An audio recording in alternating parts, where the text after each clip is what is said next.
Fed Chairman Jerome Powell said that he sees interest rate hike ahead, though he noted the implications for the US economy are highly uncertain from the ongoing Ukraine war.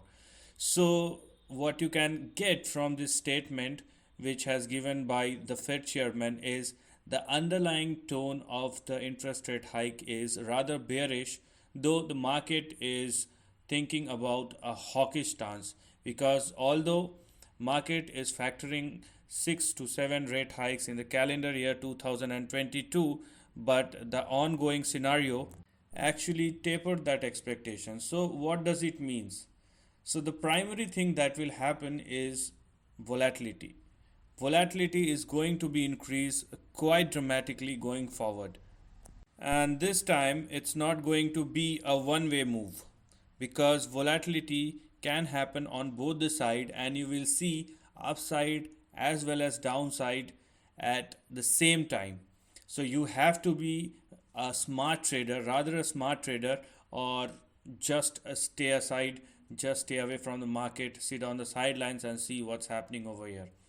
And let me tell you that there is a dual problem for the US economy. If they increase interest rate, which in the normal scenario it should be, but in the current scenario, if they don't, or if the policy is not as hawkish as the market was expecting, as I told you, the volatility will increase. But if they do, there is a dangerous sign of inflation, and it's going to stay because the commodity prices in this particular scenario are going to be skyrocketed, because when you are talking about the current stance on Russia, which all the NATO countries are dealing with, and they are simply very serious sanctions that has imposed on Russia, and Russia is one of the global exporter of energy.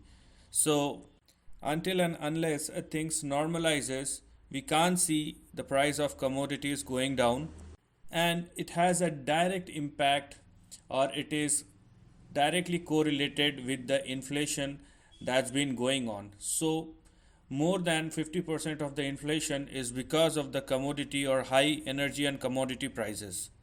So the trade of the hour, or the trade for the next couple of weeks at least, and this is not about the war that's been going on, that's the one side of the story, but the another side of the story is what will happen after the war, and will that sanctions go away. Because let me tell you one thing very clearly, this is not as similar as the previous sanctions, because Russia has been under sanctions after 2012 and 13, but this time the scenario is completely different.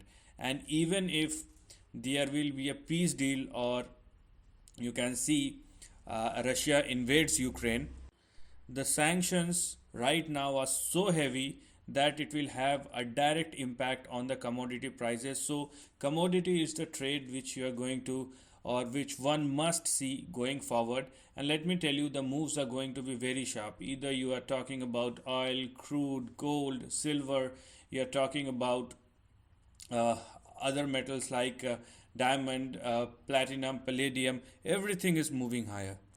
Also, if you're talking about the bond yield as well as the dollar index, they are quite stable, I would say. And the bond yield went down a bit and then it's again started moving higher. So with the rise of volatility, with the rise of inflation, the rise of a risk is very much substantial, and that's why it is fair for the bond market to ask for some more. And it is not about the current situation and that's been going on, it's all about the uncertainty.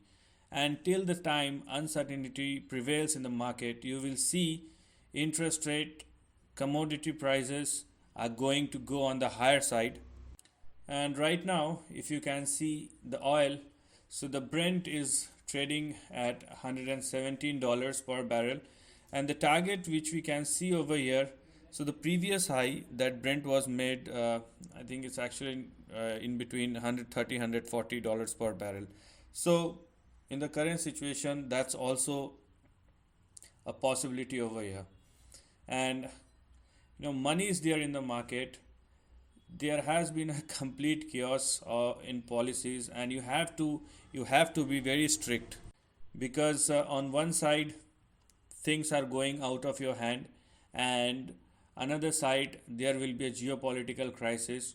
So you have to manage those things. If you want to save your economy, you cannot enter into a war directly or indirectly, which will rather impact your or hit your economy back. You cannot do these kind of things. So right now there will be high volatility. If you are looking at the equity indices, you can see Dow Jones, S&P 500 and Nasdaq have shown a decent amount of recovery, and they are getting a comfort even in the short term. I'm not talking about the intermediate term. At least in the short term, they are getting a comfort that there has been a substantial fall in the indices, like 10 or 15%, if you are looking at Nasdaq or Dow Jones. So with this, I would say not so much hawkish statement by Jerome Powell. The market is taking that fact into consideration, and in the very short term it tries to stabilize itself. But if it again started moving higher, if the equity market again started moving higher, so does the volatility, and the same question again appears in front of you, that what will happen after x, y or z level on the upside. So for the time being, what we have here is a very short term respite or a very short term calm, where you can see some a bounce back in the market. But the overall context or the texture of the market of Wall Street is very volatile, and I can use the word fragile. So we have to see how things works out, because if the commodity prices moves up like this, it will be a big problem, not only for the developing countries, but a global giant or developed economies like US.